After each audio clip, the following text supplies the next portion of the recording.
سرنگو ہوئے اور افسردہ، نہ ذوق کم ہوا نہ شوق، اہل ذوق اسے استقامت کہتے ہیں۔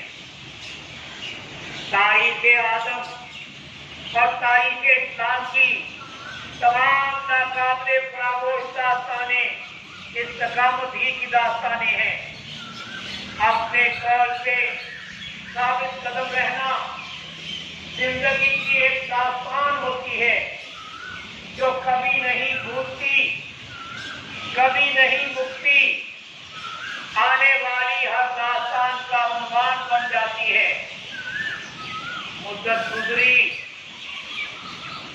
میں بے فکر ہو کر کبھی نہیں سویا، ہر وقت ہر حال میں جو قول کیا تھا جاری رہا۔ تاریخ نے آدم ذات کے اس عہد کو اس سے آخر دم تک ثابت قدم رہا اور ثابت کی کا بین ثبوت دیا، ہمیشہ زندہ و قائم رکھا، کبھی نظر انداز نہ کیا، منوان قبول فرما کر اپنی برکات سے نوازا، باقی ہر شے محض کر دی، اور یہی تاریخ کا بھی دستور ہے۔ عہد کی ہزارہا سالہ تاریخ میں صرف چند عہد زندہ ہیں، یوں کہ تو قائم ماشاءاللہ۔ فیض ہمیشہ برقرار رہا، کبھی ظاہر میں جلوہ نمائی کی، کبھی باطن میں۔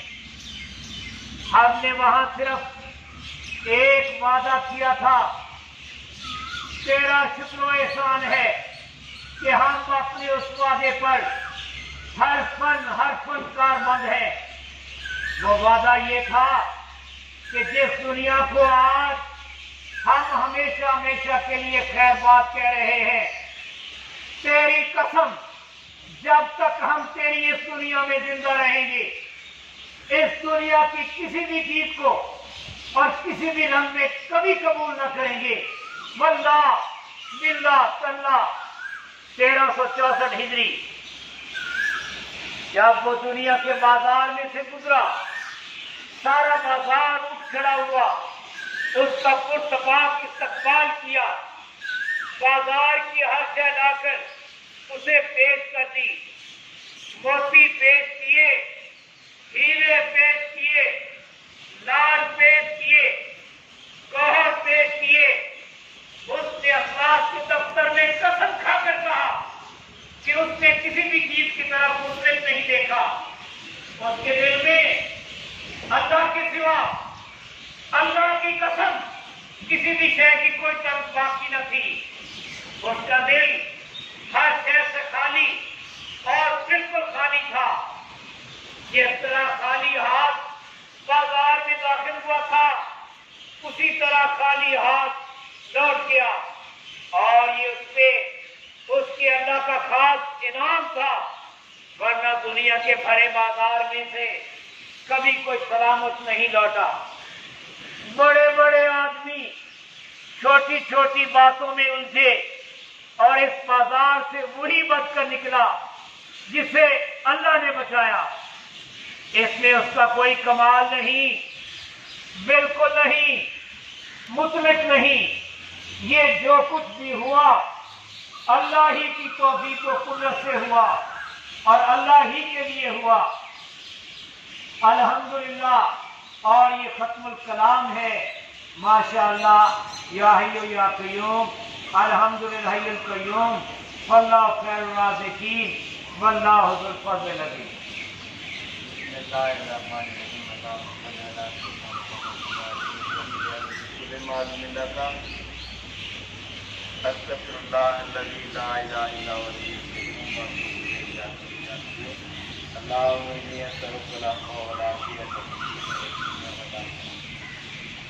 اللہم لا تدع لنا ذنبا الا غفرته ولا ہما الا فرجته ولا دینا الا قضیته ولا حاجة من حوائج الدنیا والآخرة الا قضیتها یا ارحم الراحمین۔ هو لي سيف على الله وبركة القدر یا الہی چاہے برکت کی بلا